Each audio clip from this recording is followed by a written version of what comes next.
श्री कृष्ण की मृत्यु कैसे हुई, आज हम इस रहस्य को जानने वाले हैं। मैं ठाकुर जयराज और आप देख रहे हैं अमृतवाणी। महाभारत युद्ध समाप्त हो चुका था, धर्म की स्थापना हो गई थी, कौरवों का अंत हुआ और पांडव राज्य में प्रतिष्ठित हुए। लेकिन इस महायुद्ध के बाद भी कुछ ऐसे प्रसंग थे जिन्होंने भगवान श्री कृष्ण के जीवन की दिशा तय की। युद्ध के बाद जब धृतराष्ट्र और गांधारी अपने पुत्रों का वध देखकर शोकाकुल हुए, तो विशेष रूप से गांधारी माता ने भगवान श्री कृष्ण को कठोर वचन कहे। उन्होंने कहा, जैसे मेरे 100 पुत्र इस युद्ध में नष्ट हुए, वैसे ही तुम्हारा यादव वंश भी समाप्त होगा। श्री कृष्ण जानते थे कि यह श्राप भी उनकी लीला का ही एक हिस्सा है। उन्होंने शांत भाव से गांधारी की वाणी को स्वीकार कर लिया। समय बीतता गया, द्वारका में वैभव और ऐश्वर्य था। यादव वंश के लोग समृद्ध थे, लेकिन धीरे धीरे उनमें अहंकार, मद और उच्छृंखलता बढ़ने लगी।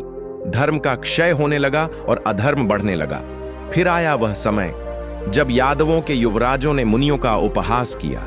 उन्होंने लोहे की गदा जैसी वस्तु का निर्माण किया, जो बाद में उनके विनाश का कारण बनी। कुछ ही समय बाद प्रभास क्षेत्र में यादवों का एक विशाल उत्सव हुआ। सभी यादव वहां एकत्र हुए। शराब और नशे के प्रभाव में उन्होंने आपस में कलह करना शुरू कर दिया। जो गदा के तिनके वहां फैले थे, वही हथियार बन गए। भाइयों ने भाइयों का वध किया, मित्रों ने मित्रों को मार डाला। यह एक भयानक युद्ध था। न कोई शत्रु था, न कोई दुराचारी। स्वयं यादव ही एक दूसरे के संहारक बन गए। कृष्ण के पुत्र, पौत्र, भाई सभी उसी कलह में मारे गए। जब युद्ध समाप्त हुआ तो समुद्र तट रक्त रंजित हो चुका था। द्वारका के महाबली यादव, जो कभी अपराजेय थे, आज एक दूसरे के हाथों समाप्त हो चुके थे। यह देखकर श्री कृष्ण ने गहरी सांस ली। वे जानते थे कि यह सब पूर्व नियोजित था। यादवों का नाश होना ही था, क्योंकि उनकी लीला पूर्ण होने वाली थी। भगवान श्री कृष्ण ने निश्चय किया कि अब द्वारका का भी समय पूरा हो चुका है। उन्होंने नगर त्याग दिया और प्रभास क्षेत्र की ओर प्रस्थान किया। प्रभास क्षेत्र, जिसे आज भी गुजरात के सोमनाथ मंदिर के पास पहचाना जाता है, वह स्थान है जहां भगवान ने अपना अंतिम समय व्यतीत किया।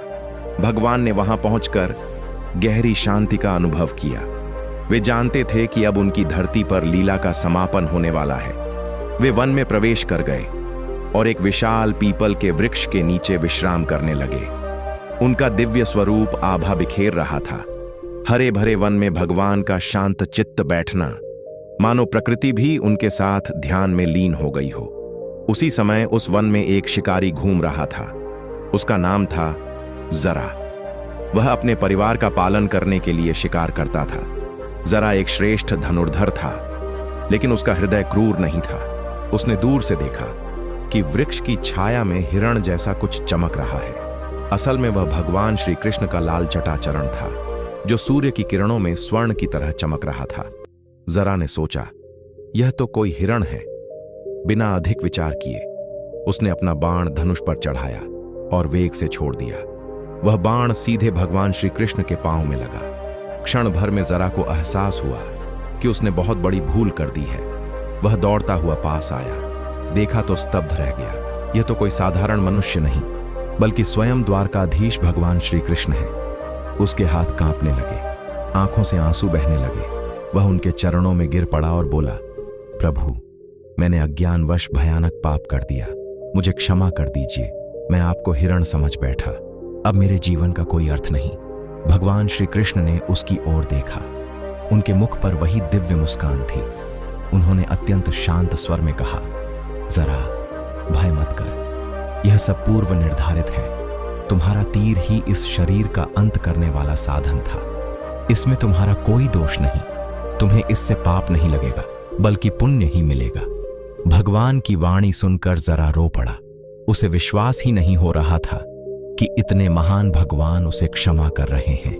जरा को क्षमा देने के बाद श्री कृष्ण ने अपने शरीर का अंत स्वीकार कर लिया। वे जानते थे कि उनका अवतार कार्य पूर्ण हो चुका है। भगवान ने धीमे स्वर में जरा से कहा, हे जरा, यह लीला का नियम है।